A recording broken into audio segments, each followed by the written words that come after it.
구약성경 1266쪽, 구약성경 1266쪽입니다.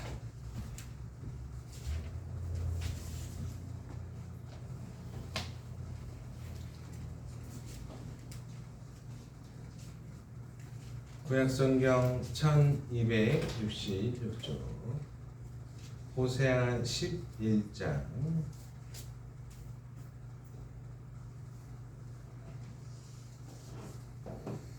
9절 말씀을 한 목소리로 보도록 하겠습니다. 호세아 11장 9절입니다. 8절 9절을 같이 읽도록 하겠습니다. 같이 읽습니다. 8절입니다. 에브라임이여 내가 어찌 너를 놓겠느냐, 이스라엘이여 내가 어찌 너를 버리겠느냐, 내가 어찌 너를 아드마같이 두겠느냐, 어찌 너를 소인같이 두겠느냐. 내 마음이 내 속에서 돌이켜 나의 긍휼이 온전히 불붙듯 하도다. 내가 나의 맹렬한 진노를 나타내지 아니하며 내가 다시는 에브라임을 멸하지 아니하리니 이는 내가 하나님이요 사람이 아님이라. 내 가운데 있는 거룩함이니 진노함으로 내게 임하지 아니하니라. 아멘. 사람은 마음 따라 바뀝니다. 또 사람은 기분 따라 변합니다. 자기 마음이 흡족하면 좋다고 막 그러고 자기 기분이 상하면 싫다고 난리를 칩니다. 또 사람은 조건값 따라 바뀌기도 합니다. 어떻게 사람이 변하니? 변해요. 환경 따라. IMF 때 이혼율이 막 50%로 치솟았잖아요. 사람은 변해요. 환경 따라 바뀌기도 합니다. 근데 하지만 오늘 본문에서 우리에게 주시는 하나님의 말씀은 하나님은 변하지 않는다고 말씀해 주고 계세요. 하나님은 사람 때문에, 사랑 때문에 아파하시고 그 아픔 속에서도 자기의 마음을 변하지 않게 굳건히 지켜주시는 분이 하나님이십니다. 하나님은 우리를 사랑으로 부르셨고 아버지로 부르셨습니다. 1절 말씀에 이렇게 얘기합니다. 이스라엘이 어렸을 때에 내가 사랑하여 내 아들 에브라임을 애굽에서부터 불러냈다라고 얘기합니다. 하나님은 이스라엘을 아들이라고 부르세요. 그 택한 전체 민족 전체를 아들이라고 부르세요. 그냥 피조물이 아니고 아들이라고 자녀로 부르셨습니다. 어디에도 없는 신과 인간의 부모 자식 관계입니다. 다른 종교나 신화나 다른 걸 찾아보면 신은 인간 위에 군림하려고 하거나 혹은 도움을 주는 존재 아니면 그 이상 이하도 아닌데 우리 하나님은 예수님을 통하여 말씀하셨듯이 하나님 아버지라고 부르시고 또 이미 예수님이 그렇게 하셨던 그 이전에 구약성경에서 호세아 선지자에서 너희들은 내 아들이다, 내 자녀다라고 얘기를 하십니다.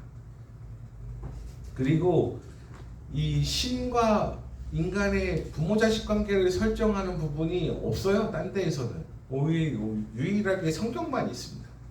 네. 그리고 또 이 하나님 마음을 이해할 때에 아버지의 마음을 생각해보고 자녀를 향한 마음을 좀 알게 돼요. 하나님이 이스라엘 백성을 자녀 삼으실 때 이스라엘이 이집트에서 노예로 지내는 것을 굉장히 마음 아파하셨어요. 물론 400년 정도의 공백 기간이 있었지만 이스라엘이 이집트에서 노예 생활을 하는 그 400년의 기간 동안에 물론 풍족한 생활도 있었겠죠.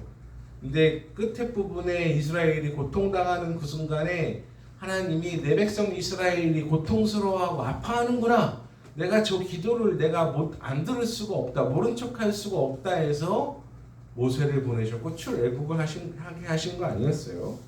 그러니 내 백성이 부르짖음에 내 백성이 나를 향해 기도하며 이집트에서 내 아들아 이제 나오라 라고 말씀을 해주셨습니다. 이것이 바로 하나님의 마음입니다. 하나님은 사람을 종으로 대하지 않으셨습니다. 하나님은 늘 내 자녀 누구야? 라고 말씀하십니다. 그리고 그 부르심 안에는 내가 너희를 불렀으니 내가 너희를 책임진다라는 말도, 사랑의 약속도 있습니다. 사람이 흔히 그 인생의 과정을 거치면서 저는 세 번의 기회가 있다고 믿어요. 어떤 경우냐면, 첫 번째로는 사춘기일 때 나는 누구인가?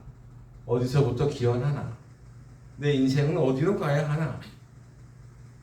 우리 이 세상 만물은 무엇으로 구성되어 있나? 하는 온갖 잡생각이 내 머리를 사로잡고 감성이 예민한 그 사춘기 때에 하나님을 발견할 수 있다고 나는 믿어요. 그래서 15세 전후로 예수님을 믿는다는 그 믿음을 확정 지어야 된다고 생각합니다. 물론 이제 성경에 써 있는 건 아니고 제 개인적인 그 마음에서. 두 번째로는 부모가 됐을 때, 자식을 낳아보면 부모의 마음을 알아요. 그 전까지는 부모의 마음을 몰라. 그래서 애 안 낳으면 애요. 나이가 80이든 90이든 공부를 아무리 많이 했든 애를 안 낳아보면 몰라요. 육아를 해봤어야 애를 알지. 그러니까 제일 멍청한 짓이 신부님이나 수녀님이나 뭐 스님한테 자식 교육은 어떻게 시킬까요? 모르는 사람한테 뭘 물어봐. 근데 이제 부모가 되는 순간에는 알아요. 아, 하나님의 사랑이 이런 걸까? 심지어 개라도 키워봐요. 그 개나 고양이를 키우잖아요. 그러면 내 새끼 똥은 더럽지도 않아. 그냥 늘상 버리는 건 거라고 생각하고 버려요. 근데 남의 집 개가 길을 가다가 똥을 싸잖아요. 리트리버가 똥을 싸는데 이만한 걸 싸. 근데 주인은 그걸 좋다고 비닐로 이렇게 해가지고 집어갖고 이렇게 돌돌돌 말아갖고 들고 가더라고. 그 남의 똥 얼마나 더럽습니까? 근데 내가 키우는 개새끼똥은 안 더럽다고 생각을 안 해야. 내 새끼가 낳는 똥은 더럽다고 생각 안 해요. 설사똥 그 뿌직하게 그 녹색똥 싸봐. 이해 못하지? 나중에 키워보면 알게요. 그러니까 부모가 됐을 때에 하나님 마음을 조금 어느 정도 아주 약간 사랑의 마음을 알았어요. 세 번째로는 장례를 치를 때입니다. 사랑하는 이를 보낼 때. 근데 이렇게 하나님이 아버지로 이스라엘을 불렀는데 그때에 이스라엘이 반응을 했어요. 그리고 또 2절 말씀에 이렇게 얘기해요. 하나님이 이스라엘을 이집트에서 꺼내서 이제 얘기를 했는데 2절 말씀에 내가 그들을 불렀으나 그들이 나를 떠나 바알에게 제사를 했다라고 얘기했어요. 하나님이 고통스러운 이스라엘을 이집트에서 꺼냈고 이스라엘이라는 곳을 건국하게 하시고 그리고 살게 하셨는데 이스라엘이 뭔 짓을 했냐면 다른 신을 섬기기 시작했습니다. 하나님의 사랑을 알면서도 다른 신을 섬기기 시작했어요. 이 장면은 단순히 이스라엘만 얘기하는 것은 아닙니다. 아니 그 사사기나 뭐 사무엘 상하를 보면 이스라엘이 잘 살아요. 농사도 잘 내. 풍요로워져. 그럼 뭔 짓을 하냐면 뭐 금송아지를 만든다든지 목석을 막 새겨가지고 신상을 만들어요. 지금 보면 웃기게 생긴 막 신상을 만들어. 그런 거를 만들면 또 외세의 침략이 막 해. 그럼 또 하나님이 또 다시 용감한 사사를 보내서 다시 구해줘. 또 이거를 막 반복해요. 사람이 어려울 때는 막 기도를 한다 그래. 제가 지난주에 우리 그 광주교회 목사님이 오셔가지고 뭐 이제 목회 이야기를 서로 이제 하고 그랬는데 혼자 기도를 하면 어떤 분이 오셔가지고 아유 우리 애가 속을 썩여요. 저 새벽 기도 좀 하려고요. 하고서 막 같이 기도를 한대. 근데 어느 애 보면 안 나와. 왜요? 그러니까 해결이 됐대. 네. 그래서 뭐야 왜 하자 그랬어? 근데 또 누가 뭔 일이 있대요. 또 막 기도를 해. 어느 날 또 보면 안 나온대요. 그러면 또 해결이 됐대. 이거를 반복하는 거랑 똑같은 거지. 우리는 그 성경 이야기 보면서 야 이게 사람 마음이 다 똑같구나. 우리도 똑같아요. 뭐 아닌 척할 필요도 없어. 우리 살다 보면 하나님 안 계신 척하면서 사는 경우가 많잖아. 누가 뭐 일일이 24시간 어떤 미친 사람은 하나님께 대하여 내가 눈 떠 있는 모든 순간을 다 초점 맞추면서 삽니다. 뻥치고 있네. 그런 사람이 세상에 어딨어. 근데 여기서 한 발짝 더 미친 사람은 내가 자는 순간에도 주님을 생각하고 삽니다. 에이 진짜 미쳤구나. 저 사람 연기를 너무 잘한다. 우리 그러지 않아요. 우리가 어떻게 그래.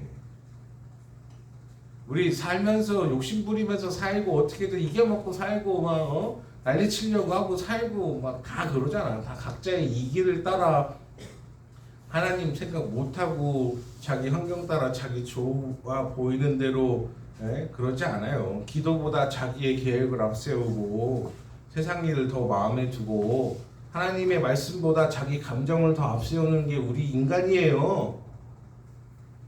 우리 인간이 그렇다고요. 근데 그렇지 않으려고 열심히 하나님 말씀을 되새기고 야 너의 미간에도 붙이고 네 손목에도 붙이고 네 문 앞에도 붙이고 하나님 말씀을 늘 기억하라라고 되어 있잖아요. 그러니까 문에도 좀 붙이고 이게 손목에도 좀 하고 핸드폰 딱 열면 주의 말씀이 딱 나오게도 좀 하고 창문을 열 때에도 아이고 하나님 말씀이 나에게 있지 항상 기뻐하라 하는 것처럼 그런 은혜도 있고 그런 거를 하지 않으면 그 하나님 생각하고 살 때가 거의 별로 없어요. 사람이 다 똑같아. 대동소이합니다. 뭐 얘나 나나 뭐 다를 것 같아요. 똑같지. 그러니까 하나님을 이스라엘 백성이 잘 될 때에는 하나님을 외면하고 고통받으면 다시 하나님께 부르짖고 해결 안 받으면 또 다시 외면하고 이걸 반복했던 것처럼 우리도 사는 모습이 다 대동소이합니다. 그러니 우리가 주일 예배는 꼭 사수를 해야 되고 시간을 정하여 기도하는 습관도 좀 들이고 아니면 밥 먹을 때라도 좀 기도하는 하나님 제가 음식 주셔서 감사하고요. 이런 거라도 좀 하든가 아니면 문설주에라도 주의 말씀을 붙여놓고 기도하든가 주여 제가 비밀번호를 누르며 잘 돌아오게 하시는 은혜가 크십니다. 아니면 책상머리에 앉을 때라도 주여 저에게 은혜를 주셔서 공부 잘 되게 해주시는 그런 습관이라도 좀 만드는 은혜가 필요해요. 그래야 생각을 하지. 안 그러면 생각을 하고 살지 않아요. 누가 그러더라고요. 저는 하나님 생각을 늘 하고 삽니다. 뻥치지 마세요. 그런 사람은 없어요. 그런 사람이 어딨어. 그럴 거면 24시간 기도를 해야 되는데 어떻게 그런 일을 말도 안 되는 소리 했어. 근데 어떤 목사님이 그 방직계 목사님이 딱 오셔가지고 얘기하고 있는데 일상에서의 성경 말씀 적용을 위해 늘 노력합니다. 오케이 괜찮더라고. 일상에서의 적용을 하기 위해서 늘 노력합니다라고 얘기를 하죠. 말씀보다는 감정이 앞서는 때가 많고 그 순간에 기분이 앞설 때가 많은데 하나님의 말씀이 나에게 나의 삶에 앞서가기를 원한다라는 고백을 하더라고요. 그래서 그래도 이 사람은 삶에 적용시키려고 부단히 애를 쓰는구나. 하나님 말씀을 어떻게든 적용하려고 부단히 애를 쓰는구나. 우리 순간적으로 내 기분 이거 많이 하잖아 솔직히. 그래요 안 그래요? 승질 팍팍 내잖아. 어디 쳐다봐. 네 얘긴데 이놈의 새끼야. 자기한테 적용시키는 거야. 남 적용하면 안 돼요. 큰일 나요. 저도 얘기하면서 나한테 적용시켜요. 내 기분 따라 움직이는 거지 뭐.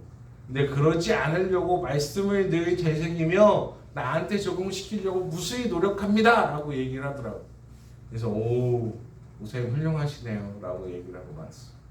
그리고 또 세 번째로는 하나님이 우리를 여전히 붙드세요. 먹이시고 붙드십니다. 3절 4절 말씀에 이렇게 하나님은 말씀하십니다. 내가 에브라임에게 걸음을 가르쳤고 내 발로 그를 안았고 내가 고친 줄을 너희는 알지 못했다라고 얘기해요. 그 애를 키워보면요, 세상에 첫째를 키우면 울면 큰일 나는 줄 알아. 그래서 늘 안고 살아요. 근데 둘째를 키우면요, 그 울어도 상관없다는 걸 알아. 근데 둘째는 잘 안기지 않았어. 근데 하나님은 우리가 넘어질까 다칠까 염려하시고 애쓰시고 늘 우리를 사랑으로 키워주시는 분이세요. 강요가 아니라 품으심으로 키우시는 하나님이십니다.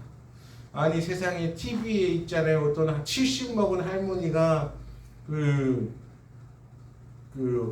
의자에 앉아 계셨는데 허리가 다 꼬부라지고 있잖아요. 피부가 이렇게 다 이렇게 처져 있고 이렇게 꼬불꼬불하고 주름 막 있고 머리가 하얗고 쬐깐해가지고 한 70 먹은 할머니가 이렇게 막 이렇게 있더라고요. 그래서 아이고 저 할머니도 참 곱게 늙으셨다 이렇게 보고 있는데 그 70 먹은 할머니 옆에 90 먹은 할머니가 있더라고. 근데 보니까 둘이 똑같이 생겼어. 그러니까 엄마하고 딸인겨. 나이 차이가 20살 딱 난대요. 근데 그 90 먹은 할머니가 그 고쟁이 이렇게 하더니 요 밑에서 사탕 하나를 탁 꺼냐. 그러더니 70 먹은 할머니한테 사탕을 탁 가서 입에 넣어주면서 아이고 우리 딸 당 떨어지면 힘드니까 먹어 이러더라고. 근데 내가 보기엔 70이나 90이나 둘 다 똑같이 생겨서 똑같이 늙어가지고 둘 다 별반 다를 게 없는데 이런 생각이 들던데 여러분 그 하나님의 사랑 앞에서 깊이와 넓이와 그 크기는 신명막측하심은 이게 측량 불가능한 사랑입니다. 그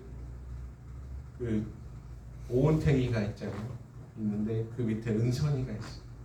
너네 보니까 앞에 참 요즘 별나 부모들도 말이요. 요 앞에 요 헤드기어를 차고 있더라고. 태권도 선수나 하는 그 헤드기어를. 그래서 야 그게 뭐요? 그러니까 두상 뭐 어쩌고 저쩌고야. 근데 그걸 왜 하는겨? 그러니까 아니요 꿍할까봐요. 머리 이렇게 할까봐 헤드기어로 이렇게 채워놨더라고 얘를.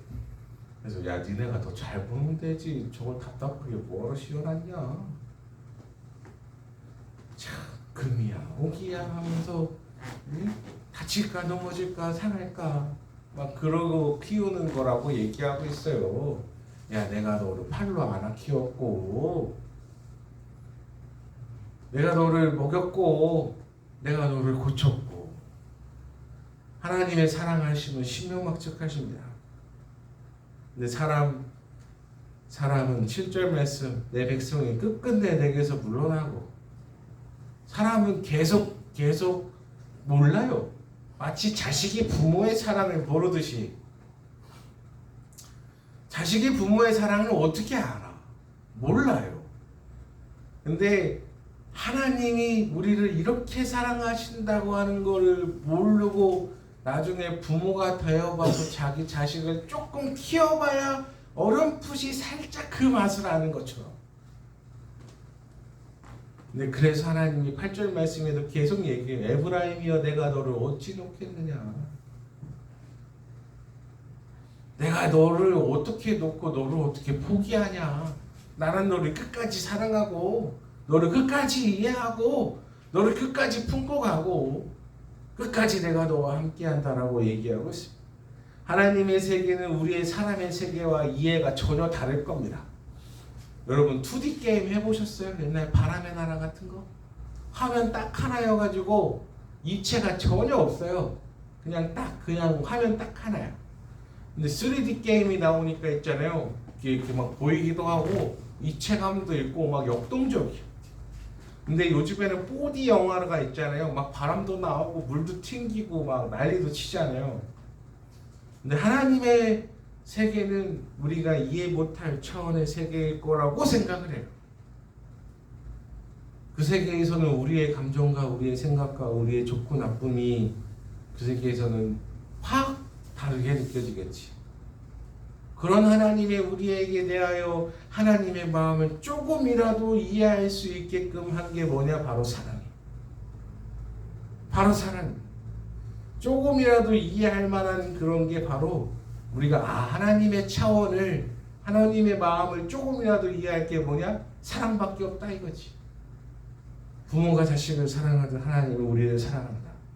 아비가 자식을 기뻐함 같이 하나님이 우리를 사랑한다라고 하는 그 말씀의 구절들처럼 조금이라나 이해할 수 있을 만한 그런 거, 엿볼 수 있을 만한 그런 마음.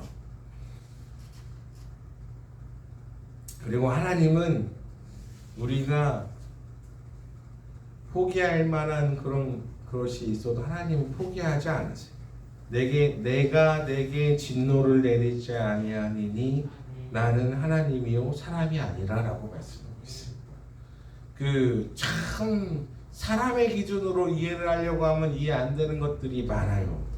하나님은 사람 같으면 포기했을 만한 그런 것도 하나님은 포기하지 않으신다고 얘기해요. 나는 사람이 아니야.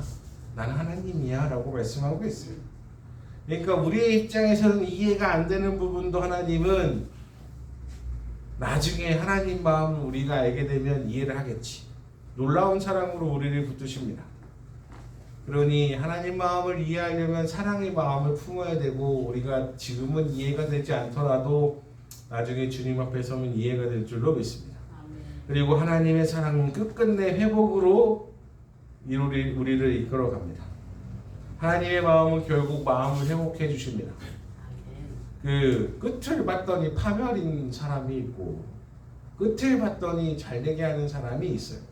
과정은 모르겠어요. 근데 하나님은 우리를 사랑으로 다시 새롭게 이끌어 가시는 분이십니다.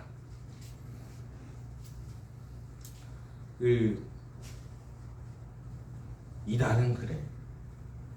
사람을 경쟁시키고 파멸로 이끌어가. 듣기에는 괜찮아 보여. 열심을 내네. 이단은 그래. 근데 진짜는 그러지 않아. 만약에 우리 하나님이 저한테 야, 네 인생 겨우 그거밖에 안 됐냐? 더 열심히 했어야지 새끼야. 내가 너에게 시간을 주고 돈을 주고 기회를 주고 사람을 주고 인생의 수많은 환경들을 제공했음에도 그거밖에 못했냐? 라고 하면 하면서 계속 쪼그라들겠지. 근데 하나님은 그렇게 하지 않으실 거라고 난 기대해. 오히려 마태복음에 등장했던 수많은 종들처럼 한 달란트 가지고 만약에 조금이라도 이윤을 남겨왔더라면 하나님은 그러실 거예요. 잘했냐? 착하고 충성된 데는 좋아. 네가 와서 기쁘다. 네가 와서 기쁘다라고 말씀하실 거예요. 야, 내가 너에게 삶을 이렇게 주었고 많은 것들을 했는데 너의 그거만큼 나에게 조금 이득이 됐으니 너무 고맙다. 너 나의 즐거움에 참여해서 재밌게 놀아라 라고 하실 것 같아요. 사람들은 윽박질을, 가짜들은 사람을 딱 무너뜨리고 합니다. 그러나 진짜는 그렇죠. 하나님은 나는 사람이 아니요 하나님이다 라고 얘기하신 것처럼 우리 하나님의 기분 따라 움직이셨다면 우리가 망했을 거예요. 그러나 그렇지 않으셨어요. 하나님이 끝내 사랑으로 우리를 회복해 주시는 분이십니다. 여러분, 우리 하나님을 늘 가까이 하는 은혜가 있기를 축복합니다. 아멘. 다른 이상한 사람들처럼 24시간 주와 동행 이렇게 얘기를 하지는 않을게. 그렇게는 우린 못해. 그러나 어느 순간만큼은 내가 주를 생각하겠습니다라는 고백이 있기를 바라요. 아니면 조금 정해서 주여 내가 음식을 할 때만큼은 주님의 사랑을 기억합니다. 이런 고백이 있던가. 아니면 주여 내가 식사를 대할 때만큼은 주의 사랑을 기억합니다. 아니면 뭐 차를 많이 타면 주여 내가 문을 여는 순간만큼은 주를 기억합니다. 이런 고백이 있기를. 아니면 책상 머리에 앉을 때라도 주여 내가 패를 들 때만큼은 하나님 내가 이걸 주님 생각하고 시작하겠습니다라는 고백이 있기를 바랍니다. 다른 순간 뭐 다 바라진 않을게요. 나도 못해 그렇게. 나도 못해. 그러나 조금씩은 더 뭔가 이렇게 하나씩 챙기는, 소소하게 챙기는 은혜가 있기를 바라요. 네, 그것만 해도 잘했다, 충성된 종아라고 하실 거라고 믿습니다. 우리 하나님은 사랑으로 이끌어 가시는 분이시기에, 그리고 결국에는 주님 앞에 섰을 때 칭찬받고 주님의 세계를 이해할 수 있는 그날이 있기를 주님의 이름으로 축복합니다. 아멘. 기도하겠습니다. 하나님 아버지 감사합니다. 변함없는 사랑